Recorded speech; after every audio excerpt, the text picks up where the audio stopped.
Dear President Tusk, dear members of the presidency, ladies and gentlemen, we all feel that the upcoming days, weeks and months, militarily, economically, politically, in Ukraine and beyond, will reshape the fate of our continent. And yet, we cannot say we didn't know it. Yes, we knew it would happen. We knew it would happen because Ukraine is not the first country, is not the first which came under the attack of KGB officer Putin.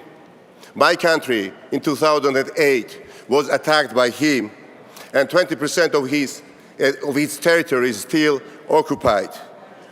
And some people in the West used to claim that Georgia was the aggressor. Georgia was the aggressor against Russia. What a mistake. What a lie.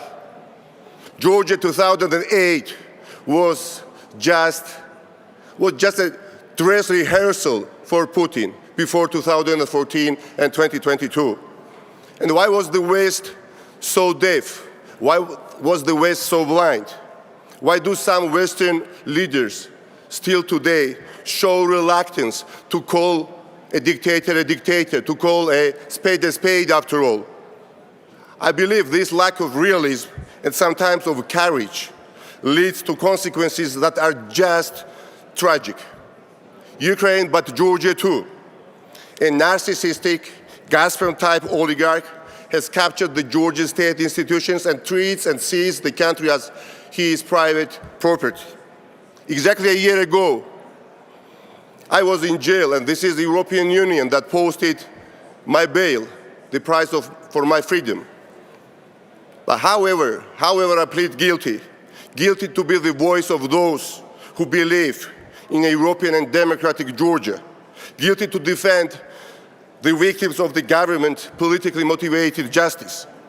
Political leaders like Mikhail Saakashvili, the third president of Georgia, who took the country out of the darkness of the post-Soviet times, who paved the way for the European Union integration, and who was the first to fiercely oppose the imperialist dream of domination of Putin, and who today, as I speak, looks the shadow of himself, almost dying in jail because of bad and ill treatments and torture. Opinion leaders like Nika Melia, head of the main independent TV channel, recently jailed for just being too vocal against an oligarchic regime. Without an exaggeration, he's being jailed just for being too vocal against the regime.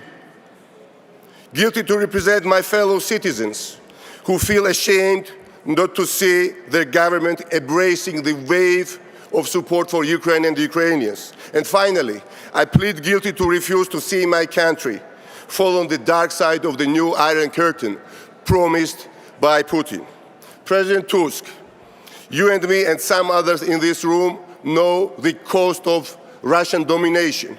No life, no future, no hope. So, more than ever, we Georgian people want Europe. We need Europe to stand by us to defeat the state capture. We want Europe because we still dream about freedom, about shared prosperity, about peaceful future. We call on the European Union to open its door to Georgia.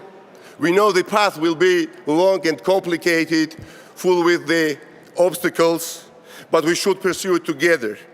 The current oligarchic regime is a severe obstacle, but with your support, we will overcome it definitely. There are some, more than some, to say the least, people who would like us to see stop fighting for the European Union.